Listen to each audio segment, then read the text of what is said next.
I would like to call to order the City of Cherryville's regular City Council meeting of Monday, May the 13th, 2024. At this time, I would like for everyone to stand for our invocation by Pastor Matt Thomas of Second Baptist Church, followed by our Pledge of Allegiance.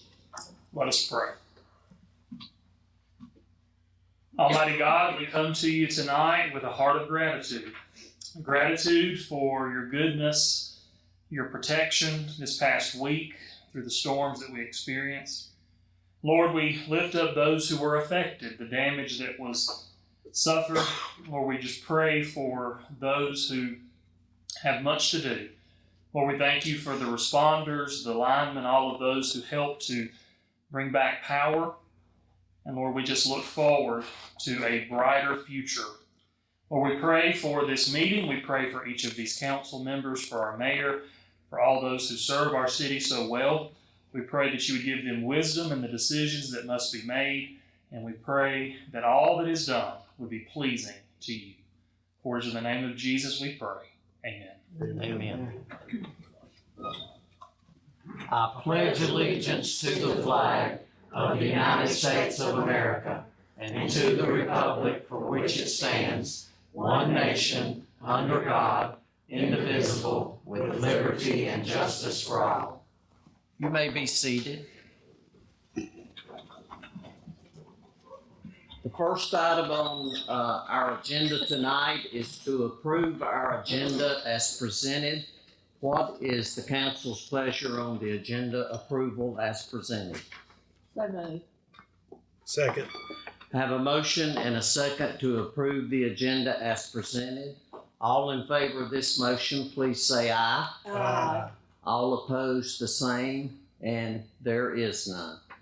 Next item on our agenda is approval of the minutes of A, our City Council regular meeting of April the 8th, 2024, and B, our City Council regular meeting of April the 30th, 2024.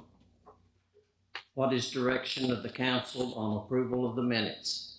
Make a motion that we approve both sets at the same time. That would be the council regular meeting of April the 8th and the work session and budget session of April the 30th. Second. Have a motion and a second to approve the minutes as presented of A, our City Council regular meeting April the 8th, 2024, and B, our City Council regular meeting of April 30th, 2024. All in favor of this motion, please say aye. Aye. All opposed, the same, and it is unanimous. Next item is the mayor's comments. Our city has endured its second devastating storm in less than a year without any loss of life. It appears as though Elm Street and Old Post Road received the brunt of the storm with the worst damage. I want to thank all of our city employees for their dedicated and relentless work on restoring our power and getting our city back to as normal as possible. We would also like to thank the city of Forest City and Union, South Carolina for their untiring help as well. I have found out through these trying times that our city is very resilient and always comes together in times like this. The city's annual Cherry Blossom Festival was a huge success. There was estimates as high as 8,000 that were in attendance for this event. It was certainly one of the biggest and best festivals our city has had in many years. I was honored to present the trophies to the winners at the Truck Museum's annual car show on Saturday of the festival. Over 80 vehicles were registered for this event. Opening day for the city's Little League program was well attended. I was privileged to speak at this event. Over 160 of our youth will be participating in this program. Hilda Bates and I awarded each ball player a complimentary hot dog for their attendance at this event. Thanks go out to the Little League board, all the coaches, umpires, volunteers, and players. City Manager Dalton recently met with Jody Warren and his company that comprises several long-range investors. Mr. Warren informed our city manager that his company has purchased the left side of the old Dora Mill on North Mountain Street. That's if you're headed toward Carolina Care. This company is preparing to clean this area, and plans are repairs to the roof as part of the first steps in rehabbing this area. The engineer's stamped plans for the splash pad has been submitted to the county, and hopes are that there will be a speedy approval by the county so construction can begin on this project. This past Tuesday, the council held its regular work session meeting, followed by a budget work session. There was a great deal of discussion from council members concerning next year's budget. City Manager Dalton and Finance Director Dixie Wall were very supportive in addressing the questions that the council members had. The city's yearly budget will be voted on by council at the June council meeting. The city has just finished repairs to Carroll Street and has completing new pavement on North Star Street. Repairs and paving of other streets and areas are being considered for future projects. This past week, I was able to witness some heavy equipment clearing the area just off Academy Street where the city's new gym and playground area will be constructed. As I looked up the street toward this building, I could see equipment at this place preparing for new pavement throughout this area from Jacob Street to Oak Street. The engineers for Cleveland County Water announced that construction on the new water interconnect with our city will begin on June 3rd, 2024, and should be completed no later than October of 2024. City Manager Dalton and I spoke to Senator Ted Alexander this past week to request funds for some help with some projects that the city has. Two projects discussed were remodeling of this community building and possibly some help with paving of our roads. Senator Alexander informed us that monies are very scarce this budget year, but he is working hard to acquire any funds that may be available. We will continue to stay in contact with Senator Ted Alexander as well as our Representative Kelly Hastings for support of our local projects. Electricities is preparing to erect a sign on the Gardner Webb property on West Academy Street to help market this property for the city. Cherryville has not received any help from our local county's economic development department in aiding with this future development. This property would be a great opportunity for business or industry to locate in our area. Earlier today, I read a proclamation at Carolina Health and Rehabilitation proclaiming this week as National Nursing Home Week. I will read a similar proclamation at Peak Resources on Thursday at their annual barbecue and their celebration of National Nursing Home Week. And speaking of celebrations, this week is also National Law Enforcement Week, and I would like to recognize all our law officers that are here and thank them for their work and dedication and the way they help our city when in times of need. Congratulations, fellas. This concludes the mayor's comments, and we will go on now to our next item, which is item 7, special recognition of city employees for their years of service. And at this time, I would like to ask Jason Parton if he or any members of his family would come forward.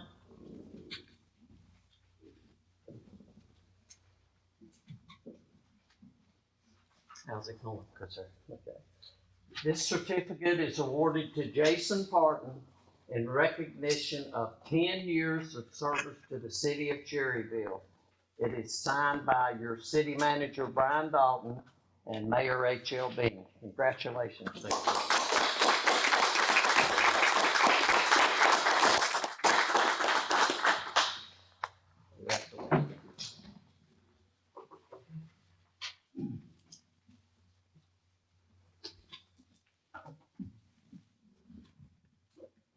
At this time, we will have on our agenda citizens to be heard.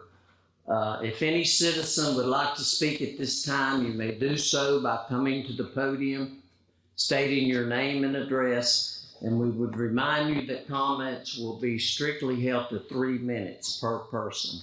Do I have any citizen that would like to be heard at this time?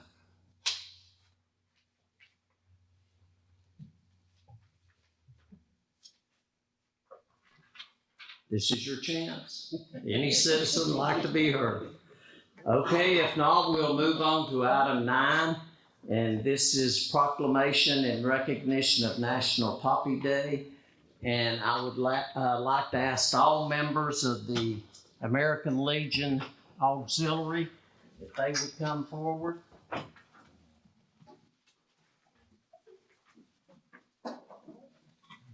You've got a good group here.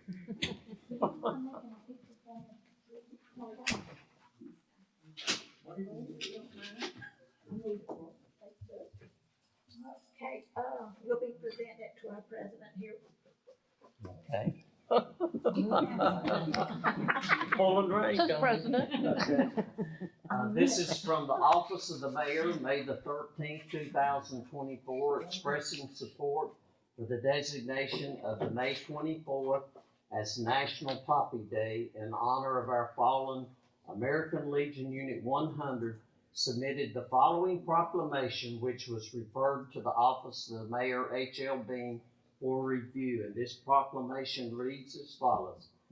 Expressing support for the designation of May the 24th, 2024 as National Poppy Day in Cherryville, and recognizing the importance of honoring those that have worn our nation's uniform. And whereas poppies are worn and displayed as a symbolic tribute to our fallen and to the future of living veterans and service members. And whereas at the end of World War I, the American Legion adopted the poppy as a symbol of freedom and the blood sacrificed by troops in war times. And whereas the use of the poppy symbolically comes from the poem In Flanders Fields, which movingly begins, in Flanders Field the poppies blow, between the crosses, row on row, referring to the poppies that sprang up in the churned earth of battlefields across Belgium and France where soldiers died fighting. And whereas the American Legion family has long utilized the red poppy as its official flower, symbolizing the bloodshed by those who have served in our U.S. military and the American Legion and the American Legion Auxiliary. Expand the meaning and symbolism of the poppy, mirroring the manner in which the poppy is symbolically showcased in England and in Canada in celebratory fashion on their Remembrance Day, also known as Armistice Day and Poppy Day.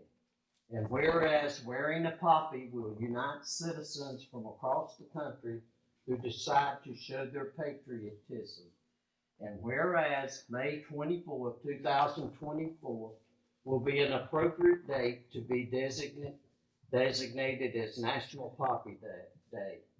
Now therefore be it resolved that the Office of the Mayor, 1, supports the designation of May the 24th, 2024 as National Poppy Day, and 2, encourages all citizens, residents, and visitors in Cherryville to join in observing this day to honor every service member who has died in the name of liberty, freedom, and democracy, while also showing their support for living veterans, service members, and their families. And this is signed by Paige H. Green, Certified Municipal Clerk, and H.L. Bean, Mayor. Congratulations.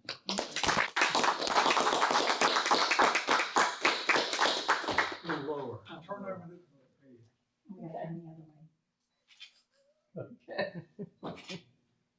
No, that way, that way.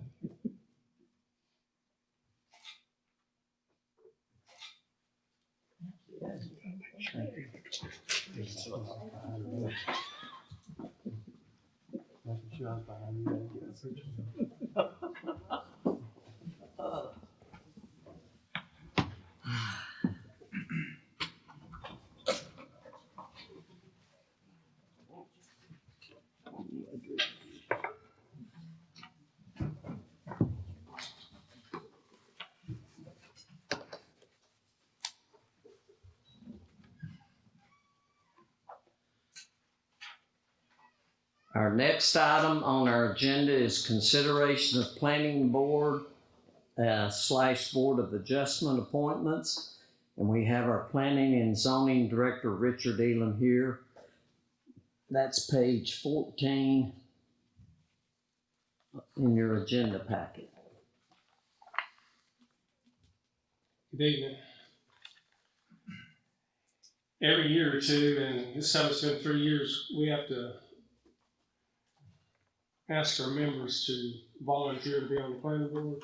And this year we have 2 from the ETJ and 1 from the city limits that needs to be approved by the city council.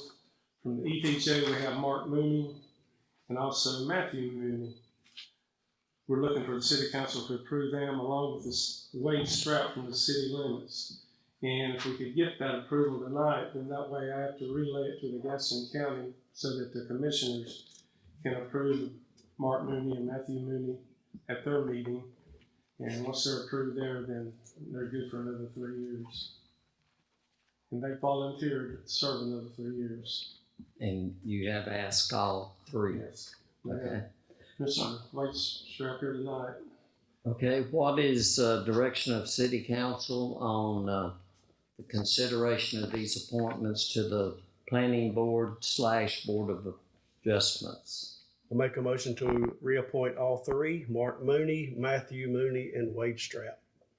Second.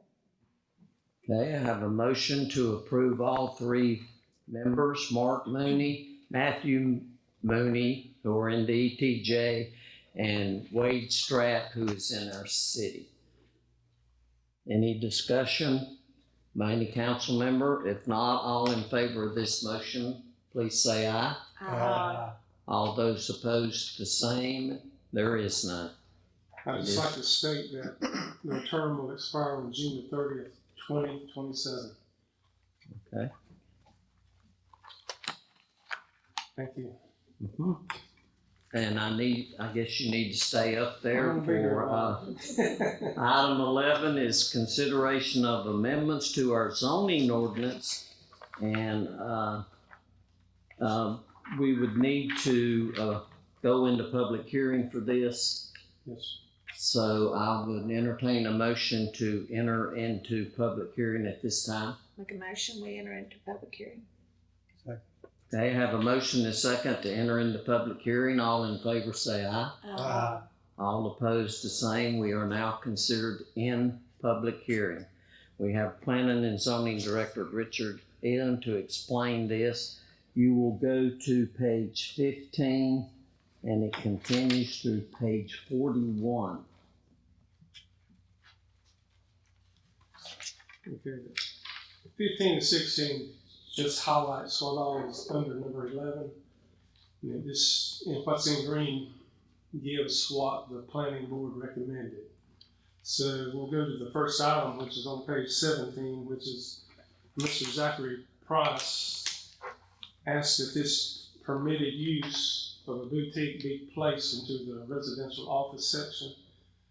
So it went before the planning board, and the planning board also asked that a definition of boutique be placed in the zoning ordinance also. And it was unanimous by the planning board that the use be put in the RO district and also that the definition be placed in it. the zoning ordinance. And would you read the definition of boutique? I'll be happy to. A small store selling fashionable clothes, accessories, shoes, handbags, jewelry, cosmetics, etc. Okay. You would like to continue now? You want me to the next one? Mm-hmm. Okay, the next item is on page 18 through 20, deals with cluster development. I went before the planning board. Okay, page 18, I asked at the bottom of the page that the side yard setback be increased from 5 feet to 6 feet. And these are being asked for because of that last plat you approved. Mm-hmm. There were certain items that these questions came up on, so we might as well put them in the ordinance so they're not asked anymore. Which that would make it 12 foot between structures, correct? Yes, that'd be correct. Okay. And page 19, what you see in yellow, items number 3, 4, and 5 dealt with lot width. There was some question by the builder, he was having trouble understanding. So if you got the width that's supposed to be 40 feet at the street or 50 feet at the street, it needs to state so on the plat. So we put the definition in there for the side lot lines be measured with a minimum required front yard setback. And we noticed on the plat also that the corner houses were only 6 feet from the street, whereas in our normal ordinance, you had an additional 10 feet. So I'm asking that it read an additional 10 feet be provided on all side yards which abut the public street. That way it would put the house 16 feet from the street instead of 6 feet from the street. And the lot, put in here the lot width of cul-de-sac. Sometimes you can't make the width exactly like 40 or 50 feet because they go in a pie shape. So that could be approved by me or the technical review committee that, we could reduce that a little bit as long as the lot still reaches the square footage, be it 9,000 square feet, 12,000 square feet, etc. And the last thing under number 7, number E, every lot approved for development shall be for the purpose of building a single or a two-family dwelling upon the approved parcels. Parcels shall not be combined from side or rear parcels to make a larger parcel. That's the purpose of having a development, so that you can get a house on each lot. Sometimes an individual might have enough money to come in and buy this lot, and then he wants to buy this one, and the one behind him to make a big lot. The builder loses out on money, the city loses out on money. So that's the reason I put that in there. So we won't have big lots, and other people have to have a small lot. Okay. And then on page 20, you can see on number D, I struck through until at least 50%, but not more than 85 the units are sold. They will need to not be keeping up the lots.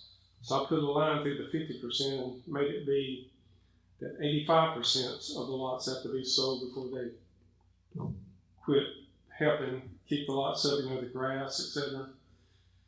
And also in yellow, added at that time, the homeowners association would be responsible for maintaining all the undeveloped lots and open spaces. Put it upon them instead of the city to make sure the lots are mowed. So that was what I asked of the planning board. And there was a lot of discussion. For the other thing, page 18 at the bottom of the page, I asked that the R9 cluster, which allowed for 6,000 square foot lots, be done away with, and keep the other ones for. That way, the smallest lot would be 8,000 square foot, in an R12. We had the discussion on the last development out on Bellevue Road, Black Rock School Road. Went on for about 4 months and it was not approved. So the planning board wasn't interested in the small lots, and the city council didn't. That's the reason I'm asking that it be, but it's up to the city council. I think we should have some cluster lots there. you know, in the R40, 15, and 12, you still have 8,000, 10,000, 20,000 square foot lots.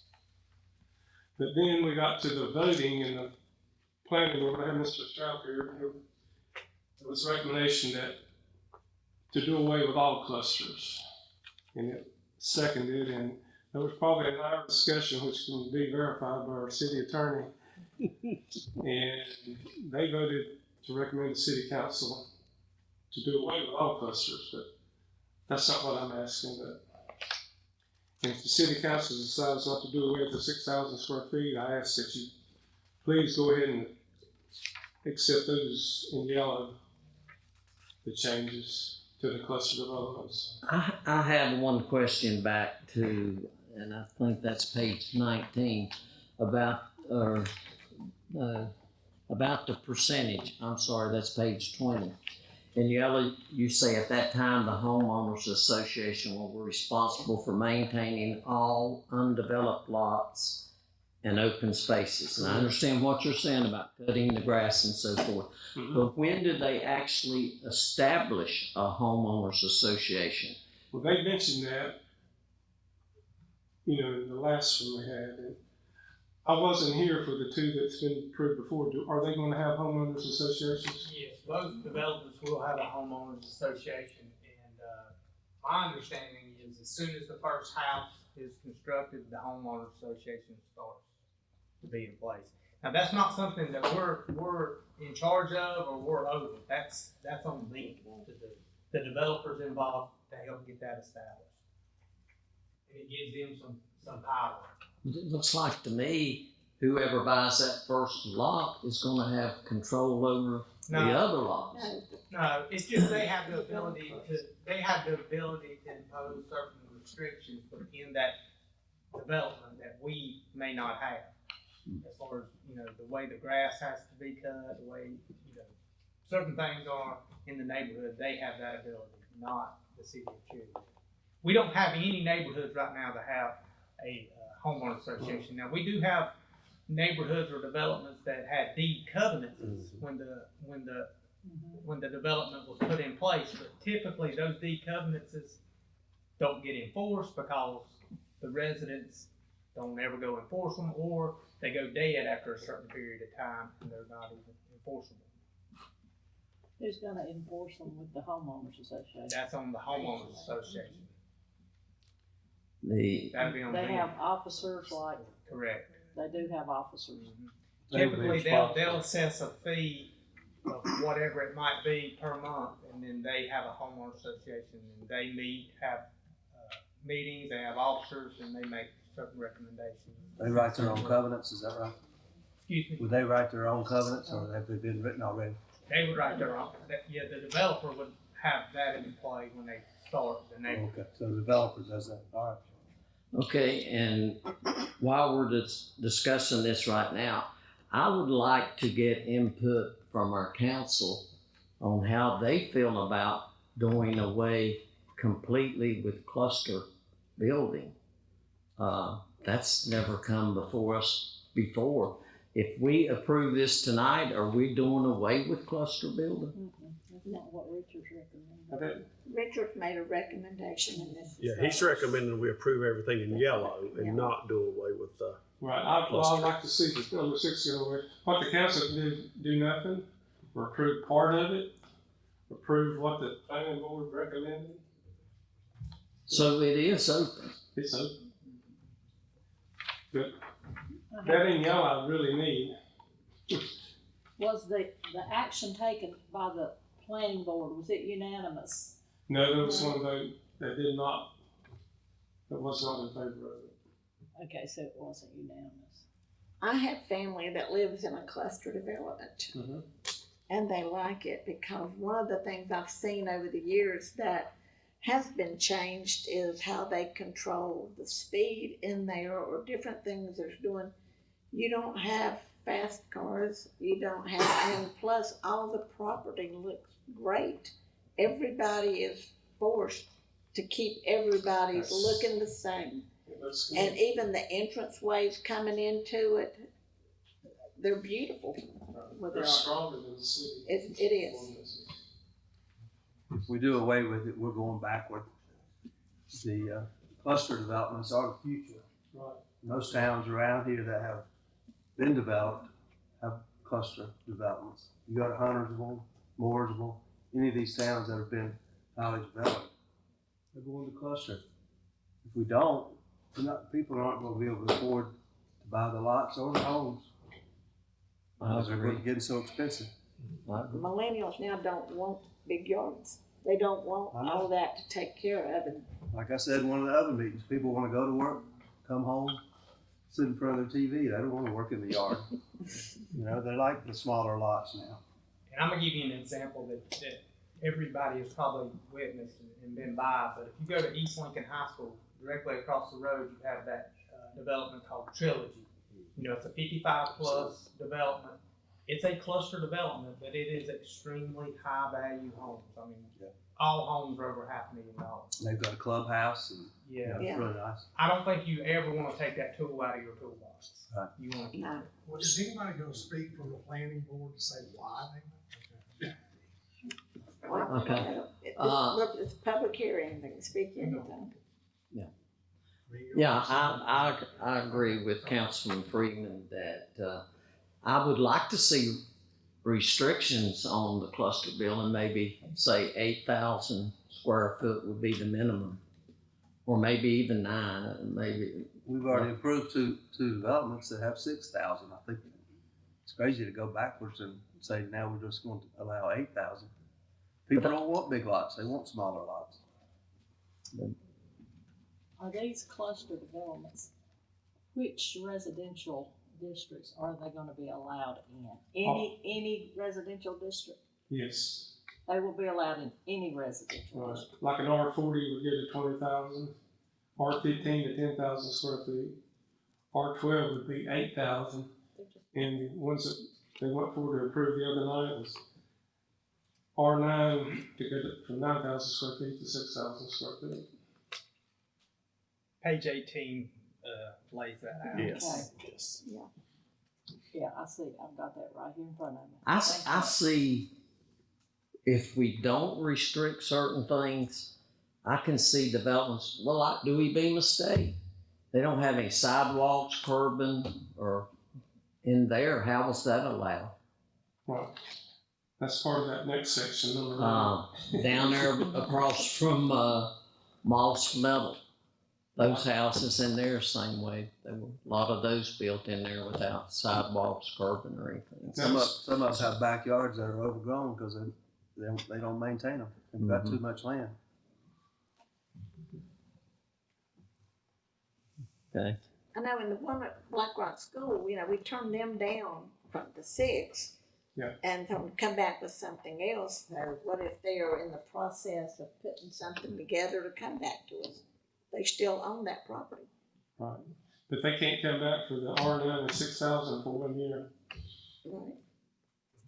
But R12, they could come back and ask for a cluster of 8,000. But it would be 8,000 then, correct? Yeah. If we do away with it. Or a community of R12s.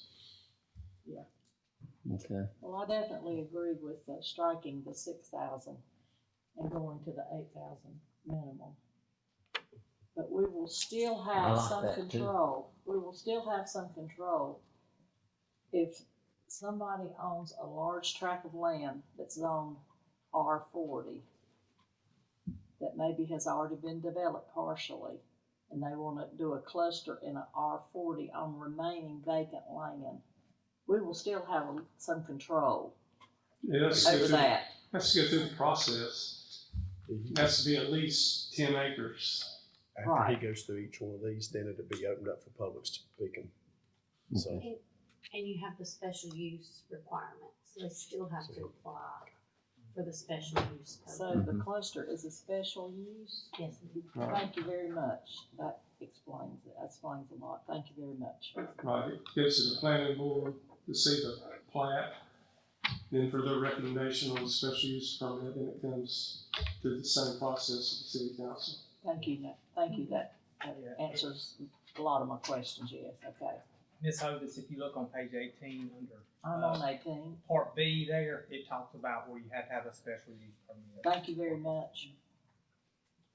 That's great. That's Okay. that's great. Okay, does any council members have any questions for Richard so far? If not, go on, we'll jump to, page 21 now. I think that's where I had some. Yep, fences and walls. Okay. You ready for 21? Mhm. Okay. I've had a lot of problems with this in the past year, and there's been a couple fences built in front yards. It used to be in the ordinance that we're not allowed in front yards. As you can see at 5.4.1 that I put the lines through, that's the way it was reading in our ordinance. I read it over the years. It says in a required setback area, a required side or rear yard. And the side yard usually ends at the front corner of a house, and then the rear yard starts at the rear corner of a house and goes over to the rear. But people are arguing, saying, well, it doesn't say front yard. So, and also it didn't say you needed to pay money for a permit. So, halfway down it says to be amended, you see that fences are allowed or permitted in various districts subject to the following, and everything in red is what would go into the new ordinance. It says would be installed in a side or rear yard setback. Nothing in the front setback. The maximum height is always 6 feet. And then you get the B, walls and fences constructed so that the exposed framing and stringers and posts support each other face the interior of the yard. By that we mean like you got a wooden fence. Some people were putting up what we call the ugly side. They were putting the 2x4s and the posts facing their neighbors where they got to see the nice interior. The other cities require that the nice exterior go around the property so that neighbors don't have to look at anything bad. That's what that means. Okay. And then C, no fence shall be installed until a fence permit is obtained through the zoning office and with the required fee, and no fence shall be in any right of way. Is that fee already established? Is that fee already established somewhere? Yes, Okay. $25. So you're saying no fences in the front yard? Correct. I like the idea of having a lower fence in the front yard, say 4 feet instead of 6. Well, we could amend it to say from the front corner of the house to the street could be no higher than 4 feet. What do y'all think about that? Fences or no fences in the front yard? Personally, I don't like fences in the front yard. Some Because people that want- means their dog's gonna be running. Well, I know some people want to build the house with the white picket fence, you know?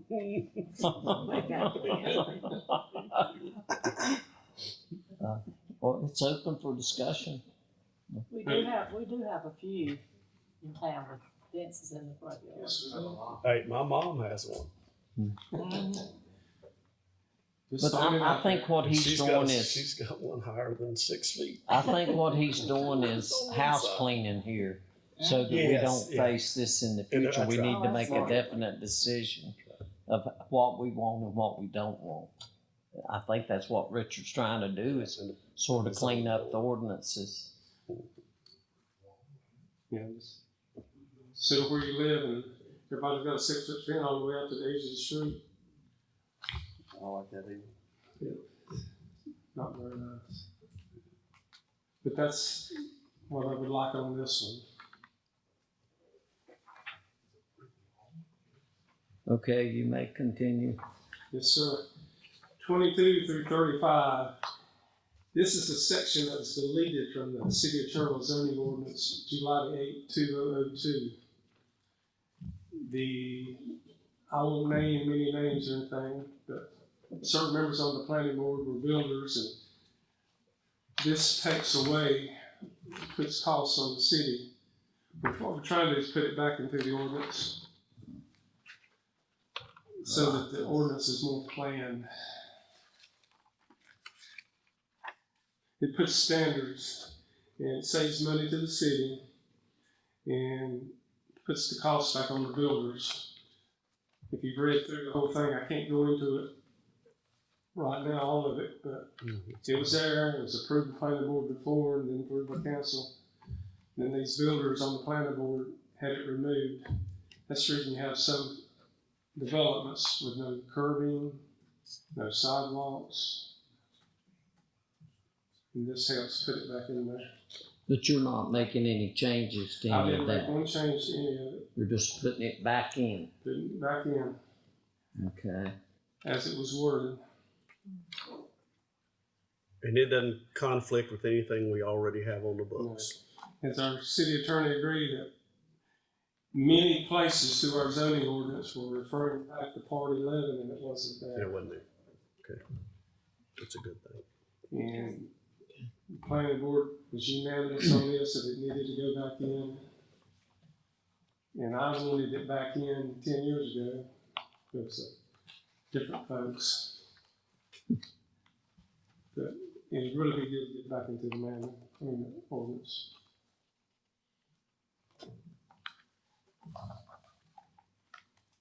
Okay. I wonder why they took it out. Was it money? The developers. Builders took that money. It was strictly the builders and the developers that wanted to take it out because Correct. of money. It's gonna be That's their correct. table. For the minutes I read, yes, that's correct. And I think both of them, or most of them, were on the planning and zoning board and the board of adjustments at that time. So they made the rules for themselves. Sure, conflict of interest for sure, wasn't it? And some of them were still on my committee at that time. Okay.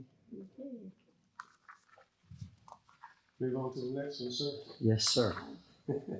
36 through 39. We do have some changes there. This is not a hard one. This was put into the ordinance I think last year.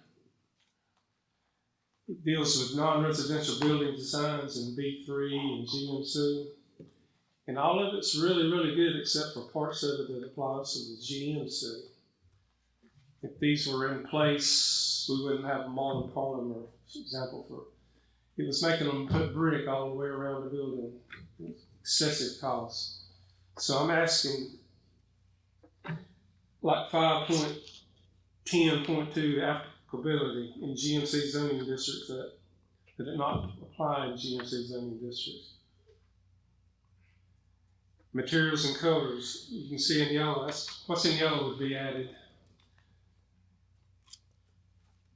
I got a question. Dollar General, if they applied today, would it be built like the one down at Trine, or would it be built like the one we have now, or the one It would have to be all Kraus? brick. It would have to be brick, stone, and cast stone all the way around because it's in B3. It'd be neither. This would just So that's apply, not in general Just manufacturing. applies to general. right, just general manufacturing. Okay. Like out along Dick Beam Road and Academy Street. So in other words, they can put up a metal building and go to In, work. on the sides and rear, but the front's still got to be stone. Okay. The front will be stone. Okay. I don't have a problem with a metal building for manufacturing anyway. Not from general That's- manufacturing. Like I said, the big thing is if you think about modern polymers, if modern Yeah, polymers that- come today under our standards that we currently have, they would not be able to build that building. Right.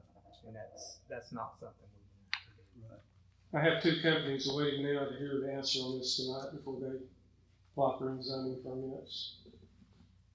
Okay. So that was covered A on 36. I think we went to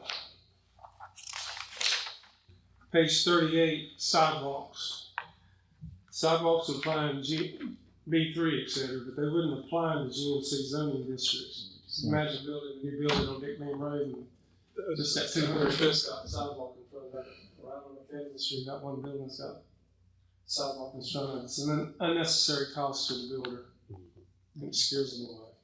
I'm asking it, no, sidewalks don't apply to the GMCs. Okay.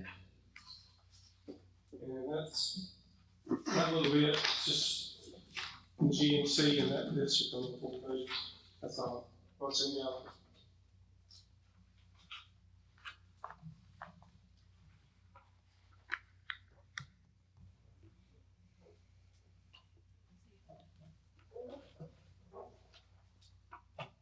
Okay. You can go on. And the very last one, this is pertaining to the Cherryville subdivision ordinance. This is the final plat, which is sometimes takes 6 weeks to get to the city council. And all the city council does is look at it and approve it anyway. Once y'all approved it at the first meeting, with the special use permit, that it be allowed to go to our technical review committee, which consists of myself, the city manager, public works director, and the fire chief. They look for fire hydrants, and public works director looks at the water lines, sewer lines, et cetera, et cetera. City manager got things he looked at. I looked at the ordinance and looked for the width of the lots and the buildings and all that. What I'm asking in those 2 pages of the final plat that the city council be taken out of it, so the technical review committee, once they receive that final plat, they can start working on it and get it done and issue permits. I mean, a lot of cities don't have this extra step, and it saves the builder 6 weeks. It's still being reviewed, and got 4 people reviewing it, officers reviewing it. Sounds good to me. If you'll read it, it's I agree. I like what it's got. trying to take y'all out of it at the same time. Okay. Because we would have already approved it, Yeah. just not the final plat. Right, Yeah, Right. makes sense. and that's my presentation. Okay, public hearings now open for any citizen that would like to speak at this time.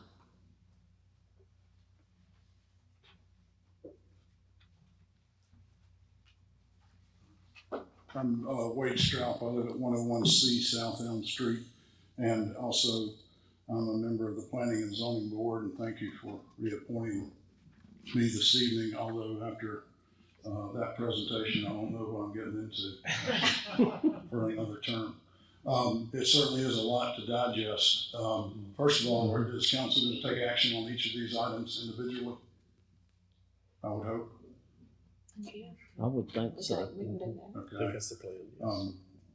And therefore, I might, Paige, if you stop the clock, or, because I think I've got more than 3 minutes to say. Yeah, this is a public no, hearing. This public hearing is you're not totally different. confined. Okay, I'm sorry. There's no Okay, thank you. conflict. But I will be brief as possible. I'm here as a citizen, but also as a member of the planning board, but I didn't come prepared and didn't do my homework to defend the actions of the planning board. So just taking these one at a time, the cluster development seems to be where there's the most discussion and the most information that you folks have talked about. The planning board in no way is against higher density development, smaller lot sizes, the things that were mentioned, the quality of life things that people are looking for today. That's certainly something that I think we all are becoming accustomed to and certainly enjoy. But I would love for somebody to explain to me specifically what is this cluster development. I mean, if you have it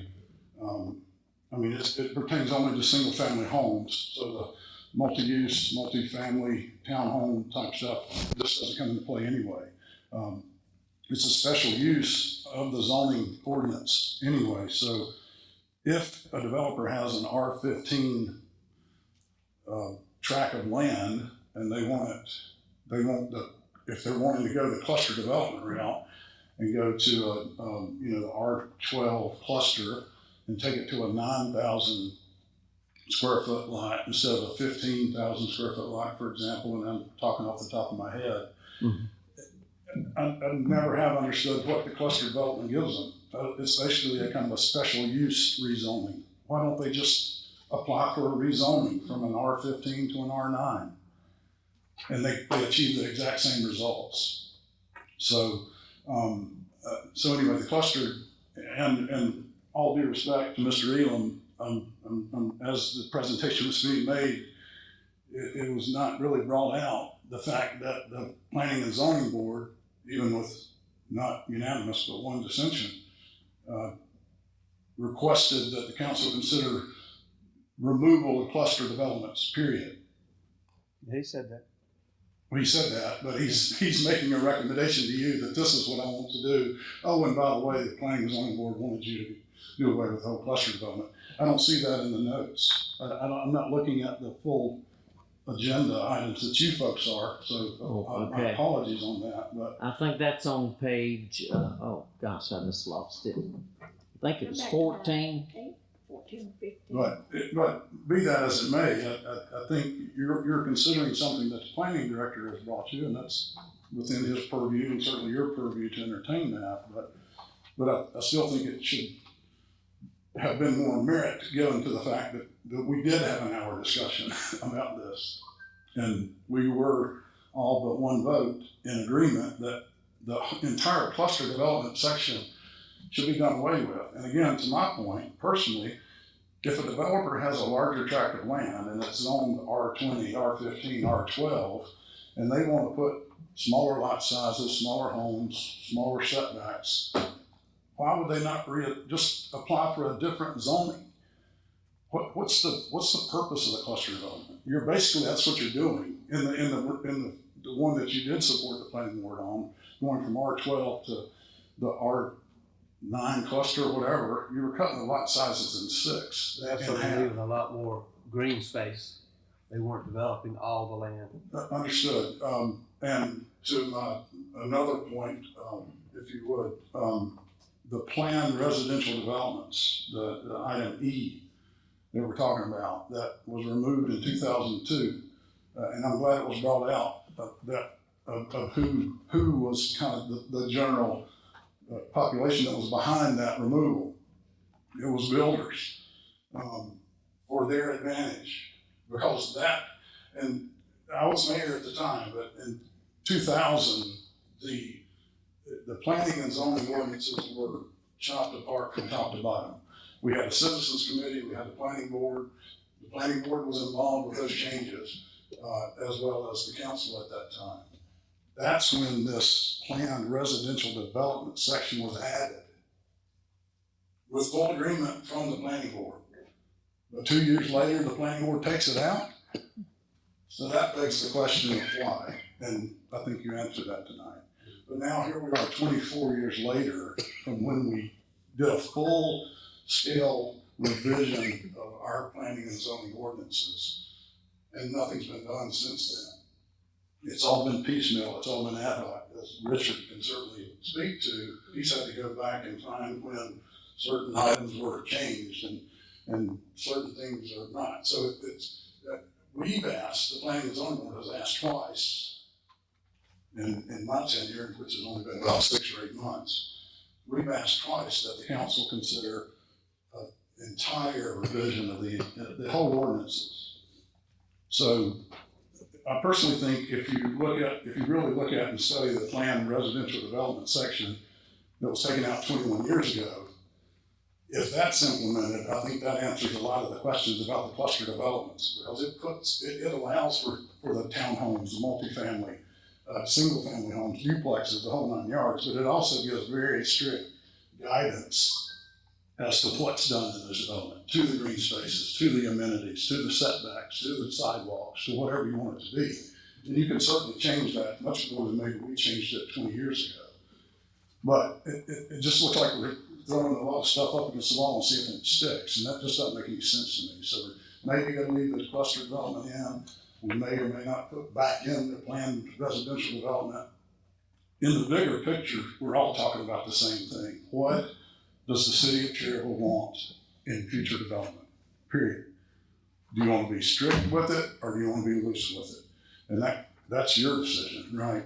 But to take 24-year-old ordinances and piecemeal them and take this sentence out, put this sentence in, take out a whole section or put in a whole section, I mean, that's certainly what you can do tonight, but it would be my full argument that something needs to be done, and sooner than later, for for a full-scale revision of all of our ordinances. And it's my understanding that we have a lot of neighboring cities that have done that recently, and their standards are much more strict, much more fitting for today's environment than ours are.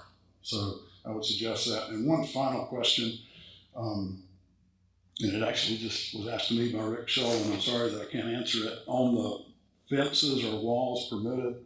And Mr. Elam, I think we talked about this, but the question was if someone has a small knee wall, or maybe just a small entry to their sidewalk in the front yard, I don't think the intent was to prohibit something of that nature. You see what I'm saying? I understand prohibiting a 6-foot fence on your front lawn setback, but if you have a nice little decorative 2-foot Retainer wall. well, retaining wall or just a decorative, sometimes have a little, and even I know there's a house on Main Street that as you enter their sidewalk, they just have a little 45-degree angle, small fence. It's probably not 3 or 4 foot long on each leg. But I don't think the intent was to prevent that sort of thing. So you need to maybe address that in the language of that fence ordinance. But again, thank you for your time. Again, I hope it's taken on.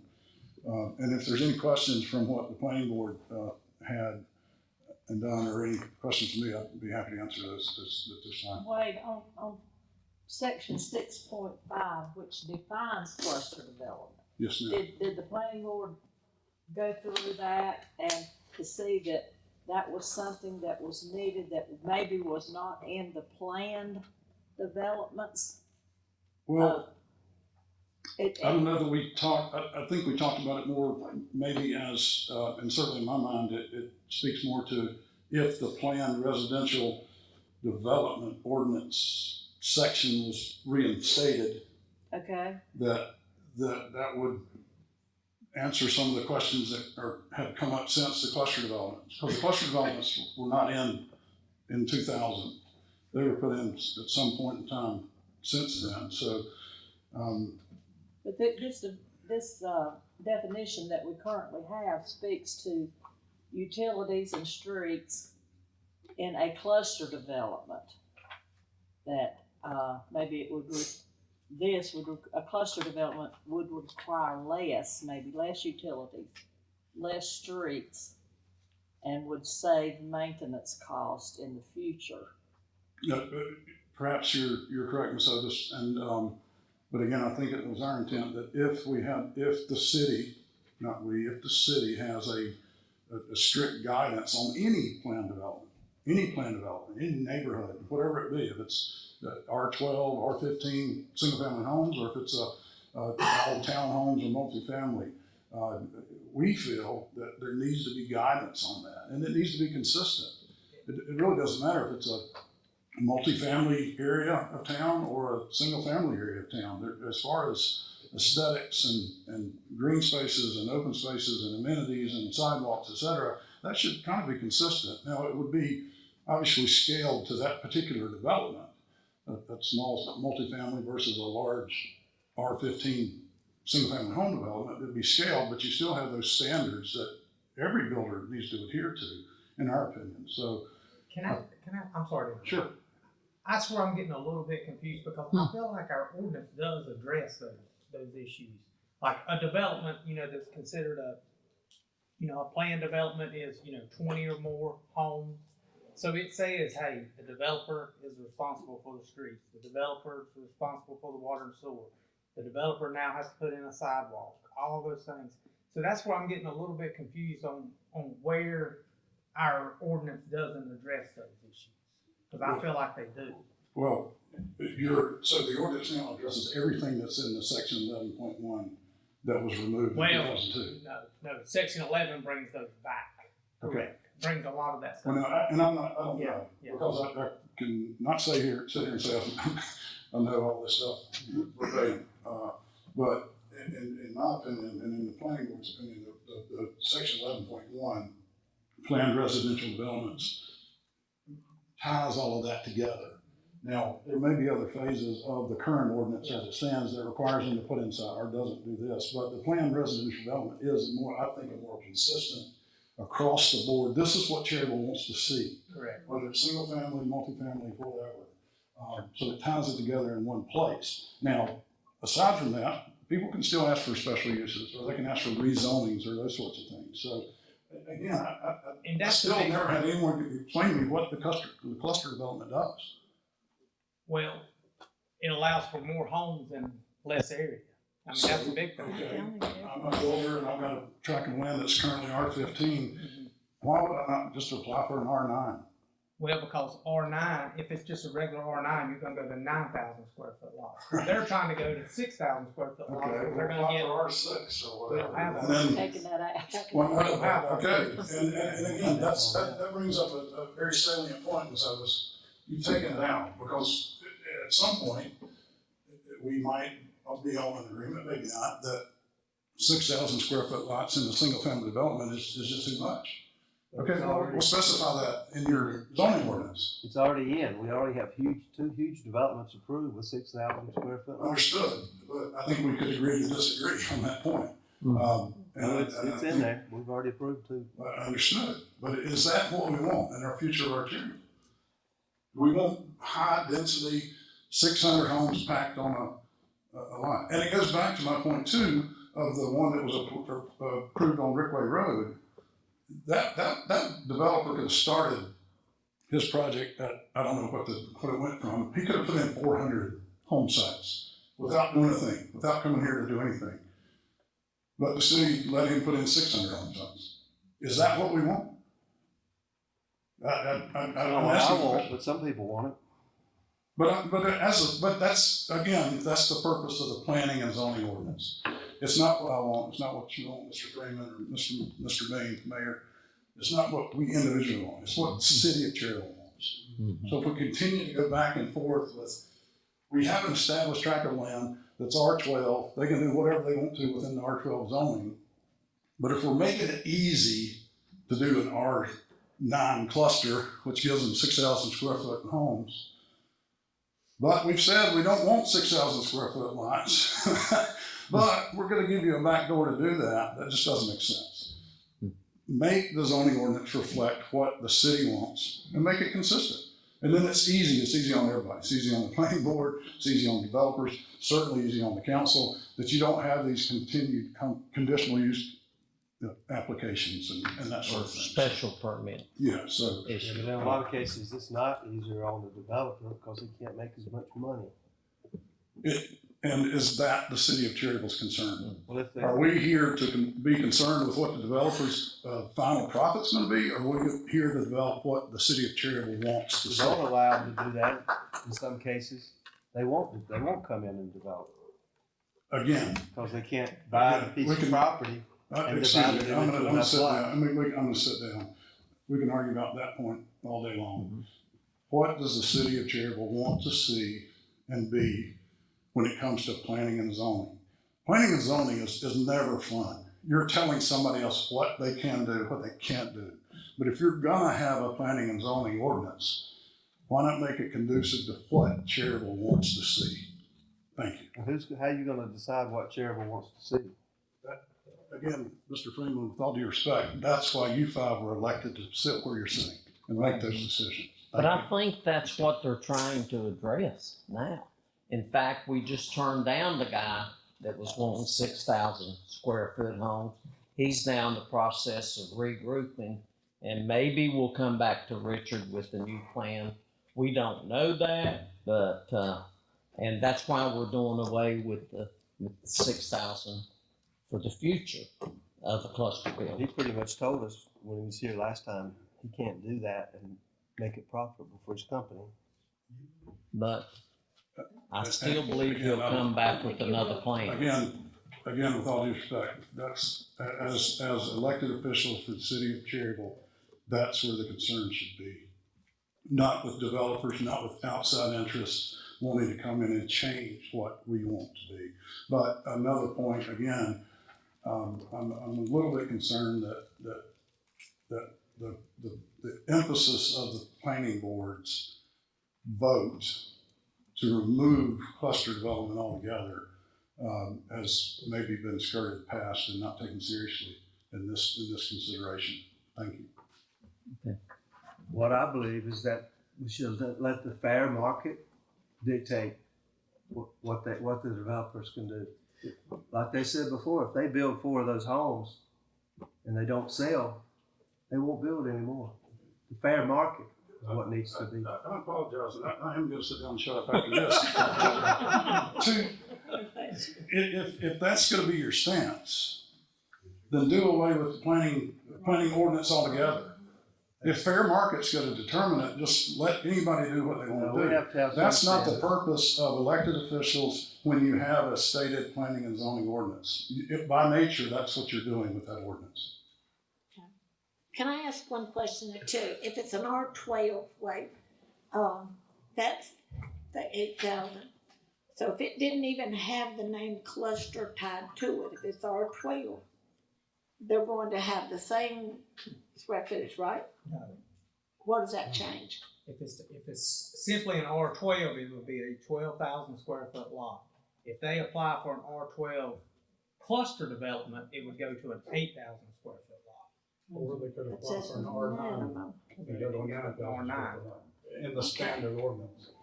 So- Let me ask you a question. If they go to a standard R9, does that still require the open spaces, and it still does require that? For a planned development area. Yes, if you have section 11. So, I mean, Wade, no disrespect to you, and to answer your question, I think we've already decided what direction we want for Cherryville by approving the 2 R9 clusters that we've already approved. My daughter lived in a cluster development for a couple of years, and the houses were right on top of each other, and it was in Raleigh, and they loved it. They didn't want a yard. They wanted to, like Gary said, they wanted to come home and be able to relax. And now they have a son, and they have bought a large house on a large lot, and they've changed. So they're still in Raleigh, but now they live in a much bigger house with a huge lot where now they want to have a backyard. And so, I think you have to have a little bit of everything, and I think that's kind of the direction we're going. Sure, we want to have some R9, but then we want to have others. So when people want the big backyards, and I have a granddaughter that's went through the very same thing. She was in Wilmington. They loved it in the cluster homes. They loved it because they could afford it. They didn't have upkeep and everything.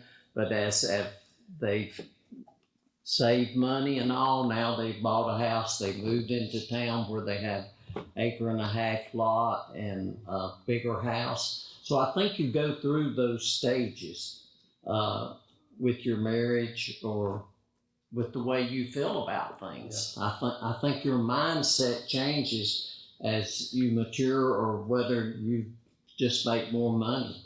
I think everybody wants to have a big home, but starting out, they know that it's not a possibility. They can't afford it. They can't have the upkeep and all. So I think we do need a combination of all of it.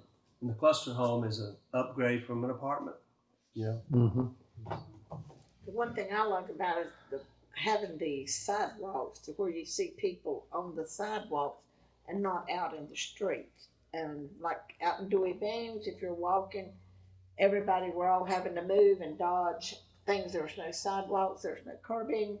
You're just out in the road and moving. It would look a lot nicer if there were sidewalks in these. Makes it safer. You got a minute more? Sure. You're in these. public hearing. Public hearing.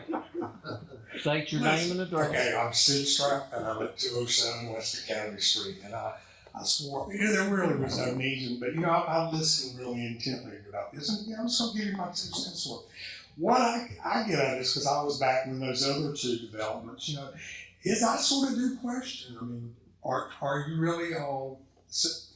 Do you need this group of people that review this? See, that's what I was at, and I'm sorry that I spoke out of turn. Wade's going to knock me out if I do it again, because I know I'm supposed to wait. But my question was, with due respect to Richard, I didn't hear why, he was not presenting why the planning board had made that decision. And I was sort of confused as to why you all were going down this track and not saying, Richard, clarify why, this is a big decision. Why were they making that decision? Because that's the reason why you're appointing them, right? Is to get their opinions and their expertise in this area. That's my first thing. I think that, I don't think anybody's arguing about that we don't want to have a cluster or a small sort of, the communities, the houses are closer together. I think what I heard Wade was saying was simplify it, by adding this wording about a cluster development, it sort of makes it a little more complex. If you already had the wording in there from 2002, I would suggest that somebody review it and say, does this fit the definition of what we want to accomplish with the cluster? And if so, implement that back into the ordinance without creating another avenue, I guess, is what I was saying. Lastly, I also want to add a knee-high brick wall to the 1908 house that we've restored. It originally had that in the front, and it's sort of a brick wall that sort of defines the corners of the property on the street. So please don't prevent me from doing that. I'd like to add that to the front of the house very shortly. Thank you for your time. Okay, let me speak to the cluster. Of course, I was not on the city council when the first two were approved. And when the Black Rock School Road was came before us, I voted against that because if we've got and there was like almost 1,000, am I correct? 1,000 units in those first two that were approved. There was 1,000 units, and I just felt like we needed another cluster development. Also, my second reason, I think you have to look at where the proposed development is located, what's surrounding it, where it is in our city, where it is. I think you have to take that into consideration also, and that was another reason I voted against the Black Rock School Road development. As far as leaving the cluster development in our zoning ordinance, I think it's more of a new type thing. I'm from the old school. And cluster developments are kind of a new thing. They are a new thing. And I don't really have a problem with them if they are approved for a certain tract of land. But I have misgivings about it. Thank you. That's all I have to say. Okay. Either way, though, it's going to have to come before us. Either way. So if they request a cluster or they request a rezoning from an R40 to an R9, still has to come before us. And it goes planning board first. And it goes to the planning board first. And I really, if my memory's not what it used to be, but I'm pretty sure when we approved the first one, the zoning board did not make a stance at all. So they pretty much said, hey, we're not going to pick a side, y'all pick. And, at that point, I was like, why do we have a zoning board if they're not, that's their job to tell us. That's another reason why I voted with the zoning board to decline the other one. Because the zoning board said, hey, we don't want to approve it. And like Jenna said, I didn't think it fit in with the already development neighborhoods out there. The two that we've approved and where they are, I think they fit because they're a little bit more separated from, my mom lives out there at Rickway, but this new development's far enough away from her that she don't even know it's there. She don't even know that they've cleared out that land. She drives in there every day. So I voted for those because I think they fit where the requests were. And I voted against the other one because the zoning board recommended it and I didn't think it fit that location. Okay. So So I'm done too. I need to know if any other citizen would like to speak before we exit public hearing. Any other citizen like to be heard concerning this? If not, I would entertain a motion from council that we exit public hearing at this time. So moved. Second. Have a motion in 2 seconds that we exit public hearing at this time. All in favor, please say aye. Aye. All opposed, the same, and it is unanimous. And now we are open for council discussion of what has been presented.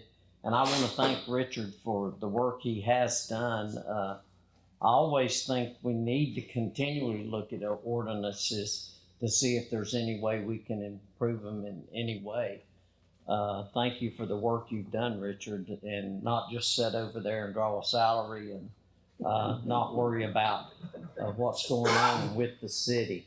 But we're now open for discussion from council on what has been proposed. And if you want to vote on each one of these separate, then please let me know if you want to vote on them as a partial group, or if you want to exclude one item, or if you want to vote on all of them. It's up to council how they want to do it. I agree with opening it up to discussion, but I think we ought to table it and not vote on it tonight. Think about it a little bit longer. Look at the over. I agree. Well, I had thought about that too, but then when I proposed that to Richard, he said he's got people waiting on decisions from council on this tonight to know whether to move So which forward. ones are you have people waiting on? The manufacturing one? Or the GMC thing about buildings, et cetera. Why don't we vote on that? Then we can vote on, We can vote on them all separate. we can vote on, Table the one we want to do tomorrow. I think the big concern is C, which is the cluster development section. And if you want to exclude that one and vote on A, B, D, E, F, and G as one unit, you're welcome to do that. I'm all right with that. Could we not just postpone it to the work session? Is that gonna be a problem, Richard? Is that really gonna be a big problem? With what he wants. You do have a business that's ready to build a Mm-hmm, pretty substantial business. we do. Yeah, let's go ahead. Well, we need to, And it's not we need to affecting, handle that. Yeah, it won't We need to affect the handle other. that. If I could get a vote on all of them at the cluster, it'd be good. okay. I'm good with that. I have a motion or direction from council. Let me word it different, direction from council of how we want to vote on this. I make a motion that we approve A, B, D, E, F, and G. Okay. And that we postpone voting on C until a later time. To work session. Is that a motion, John? Yes. I second it. Have a motion and a second. I will refer to council. Is this okay to do it that way? It is, Mayor May. Okay. All right. I have a motion and a second that we vote on recommendations from our planning and zoning director of recommendations of A, B, D, E, F, and G at this time, and I would entertain a vote at this time since we have a motion and a second. All in favor to accept these recommendations, please say aye. All those opposed, the same. And we have none. It is unanimous. Thank you, Richard. Thank you, Council. Appreciate it. Okay, we'll move on to item 12 is consideration of the no outlet sign on Joyce Drive. And I would need direction from council that we approve this no outlet sign and that we go through the process of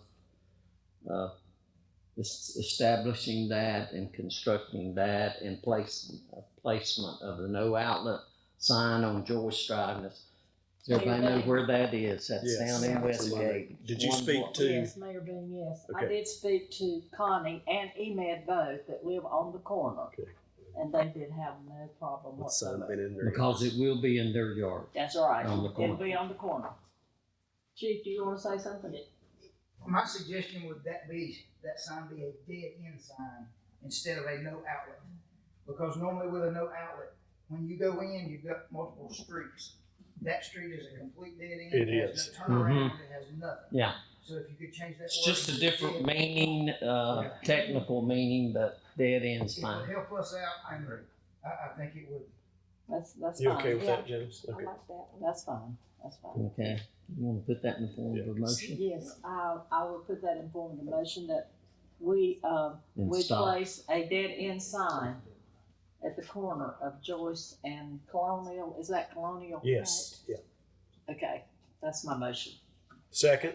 Okay, I have a motion and a second to, place the no outlet sign at Dead the end sign. dead end sign, at the, corner of Joyce Drive and Colonial. And that would be on the Met Wally's property. Yes. Okay. All in favor of the motion, please say aye. Aye. All opposed, the same. There is none.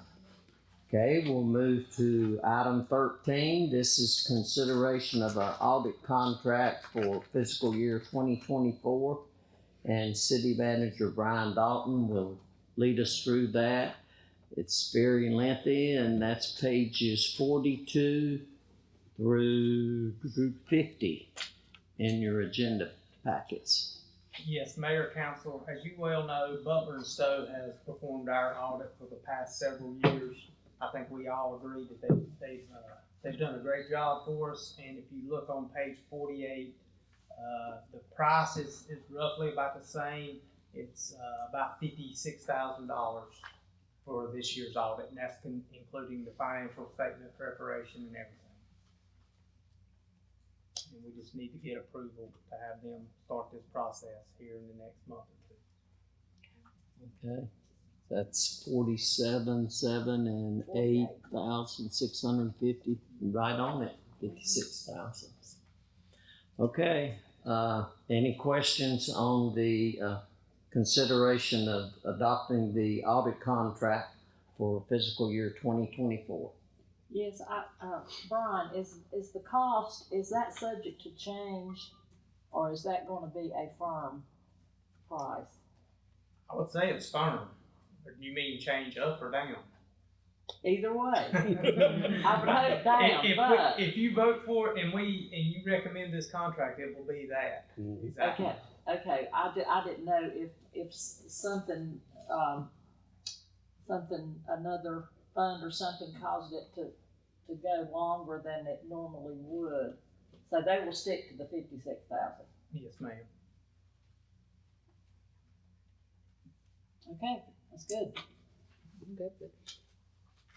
Okay, I would need a motion to accept this contract as presented from Make a motion, council. we accept the contract from Butler Stowe as presented. Second.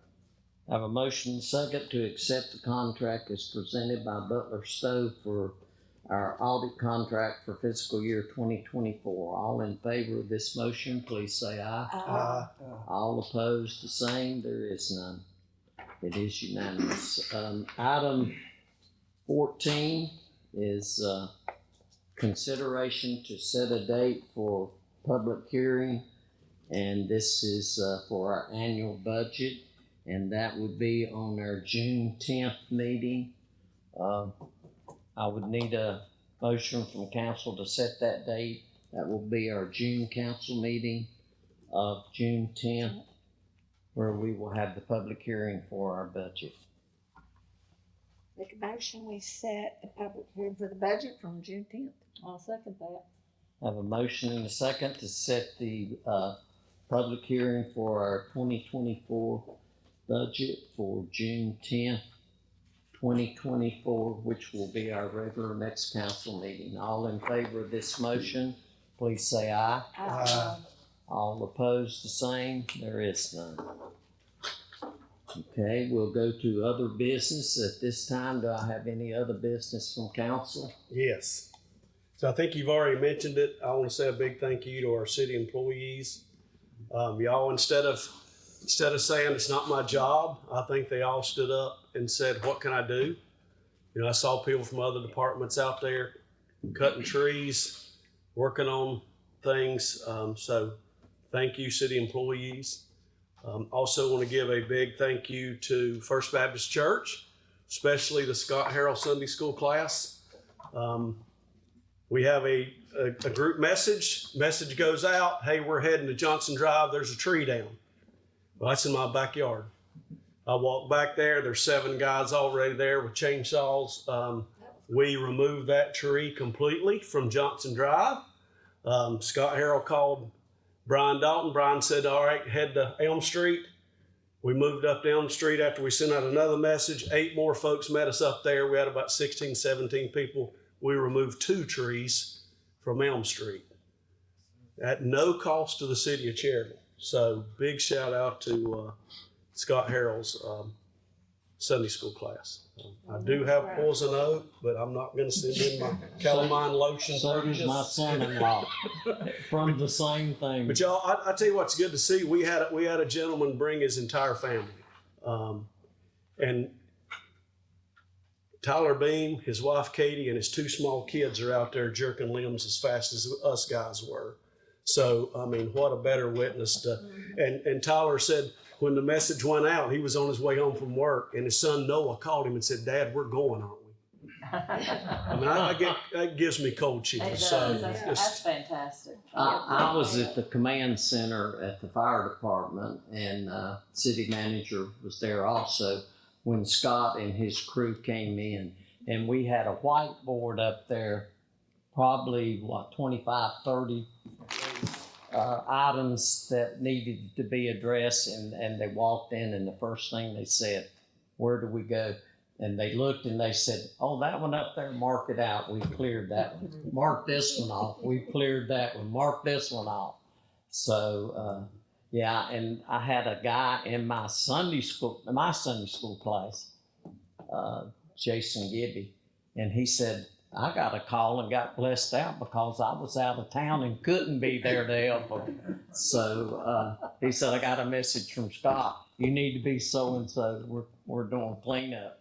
He said, "I'm out of town." He said, he jumped on me for being out of town, but they did a great job. And they're still doing cleanup now for citizens that need it, because citizens have trees down that, you know, the city's not going to cut up for them. So if you know of somebody that needs help, let Scott Harrell know, and I'm sure we'll be out there in a couple of days and start cutting it up for them. John, they also did it a year ago when we had the storm a year ago. Oh, yes, they did. They were some in my yard a year ago. And as long as we can get most of it to the curb, the city can take care of most of it. Is am I right, Chris? As long as we can lift it up with the boom truck, or We'll take care of it.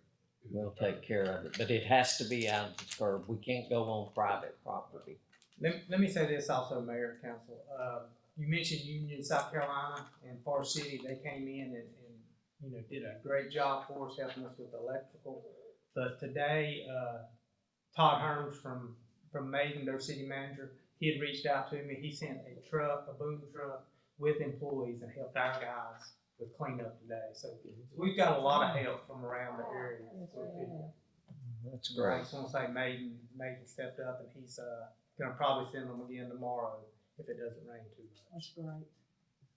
And it really helps us get. Like I said in my comments, it's times like this that you can't believe how resilient we are and how we come together as a city. So that's great. Okay, any other business from council member? City staff? I will say, obviously, I'm sure most of you saw the parking lot today as you pulled in. It was just recently completed as of today with the striping, so I think the parking lot looks great. James Parker did a great job, I believe, paving the parking lot and the gym. There's been a lot of grading going on. I think they've probably taken about 70 truckloads of debris from the site so far. So they're making good progress there as far as getting the pad ready to start construction. And that was good to see construction going on there. And I look up this way and there's more construction. And down at the pool, more construction going on, so. Hopefully. Got a we'll have- lot going on in our city, and we've already paved some of our streets and are looking for others that we'll look at in the future, so. Okay, anything else from staff? Nothing further from staff. If not, I would entertain a motion from council for adjournment. Make a motion to adjourn? Second. Motion and second for adjournment. All in favor say aye. Aye. All opposed, there isn't. We are.